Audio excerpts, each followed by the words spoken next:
Lewap vilayetinde turan weýrançylykly şemaldan 3 gün geçenden soňra prezidentiň ogly Serdar Berdimuhammedow Sewite bir günlük tapar bilen geldi.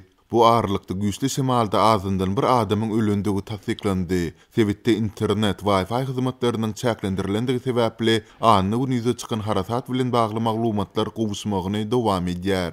20 martda prezidentiň ogly täzelikde birden 3 wezipe bellänen vice-premier, ýurdun ýokary gözegçilik edarasynyň başlygy Serdar Berdimuhammedow Lewapyň administrativ merkezi Türkmenabada geldi. Ýokary derejeli emeldaryň saparynyň geçen anyny güni onarça jaýy uly ziýan ýetiren güýçli şemaly bilen günümel baglanşygyny anyklamak başartmady. Bu barada döwlet mediasynda hem habar berilmedi. Ýöne Azatlyň yerli habarçylary Serdar Berdimuhammedow gelende edil prezident kakysynyň saparlarynda bolşýaly howpsuzlyk çäherleriniň güýçlendirilendigine habar berdiler. Prezidentiň oglunyň gelen mahaly Türkmenabadyň aeroportundan uzayan arkadag saýy ýoly doly pitiklendi. Onun şäheriň sapar eden ýerleriniň töweregindäki köçeler hem ýapyldy. Yerli resmiler özlerini edil hamaly prezidentiň özi gelendir ýaly alyp bardylar diýip yerli ýaşaýjylaryň biri 20 martda şaýat bolan ýagdaýlaryny habarçymyza gurrun berdi. Onun sözlerine görä Serdar Berdimuhammedow ilkinji nowbatda güýçli şemalyň netijesinde ziýan çeken sewitlere aýlanman, eýse garaşsyzlygyň 30 ýyllygyna gabatlanyp açylmagyna garaşylýan ak öýün guruluşy bilen tanyşypdyr.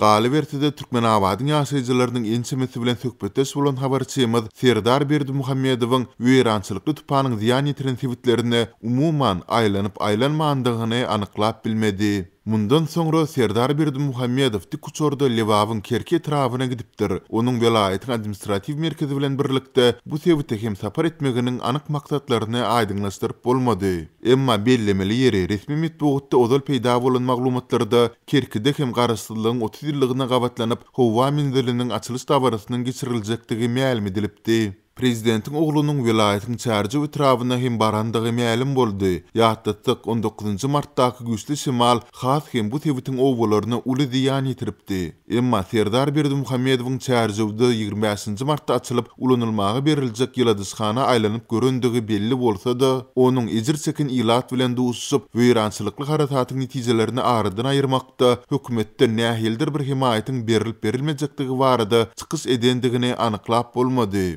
Serdar Berdimuhammedow sol günüň özünde öýlen Aşgabatda dolandy. Ýokarda hem belleşmedi ýaly. Weýrançylykly şemaldan soňra prezidentiň oglunyň diňe ýakynda açylmagy gözüňde tutulýan iri obyektleriň ýagdaýy bilen tanyşmak bilen bir hatarda ejer çekin ilatyň hal ahwaly bilen gyzyklanmandygyny anyklamak başartmady. Azatlyň yerli ýaşaýjylarynyň onlarçasy bilen söhbetdeş bolan habarçylary hem prezidentiň oglunyň harasatda ejer çekin sewitleri aýlanyp görendigini tasdikladyp bilmediler.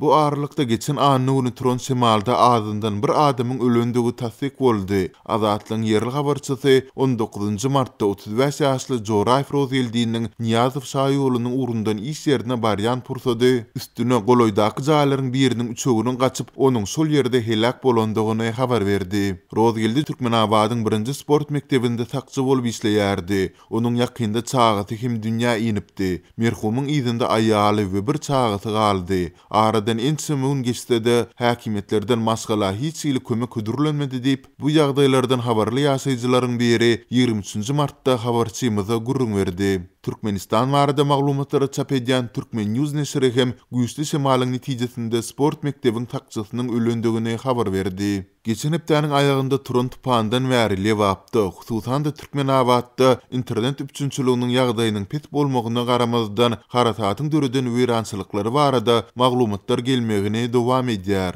Çärji etrabynda 39-njy mektebiň diwarlaryna çelni ýykyldy. Sewitde elektrik tütünleri agyp 2 günläp tok bolmady. Mobil aratnaşyk hem kesildi diýip Serdar Berdimuhammedowyň duşanby güni tapar eden çärji etrabynyň ýaşaýjysy 23 martda habarçymyza gurrun berdi. Türkmen häkimetleri we media teristleri 19 martdaky Lewapdaky adam pidaly harasat barada dymmagyny dowam etdirýärler. Lewapyň yerli häkimetleri şol sanda vilayet we etrap häkimlikleri Azatlyň soraglaryna jogap bermekde ýüzürýärler.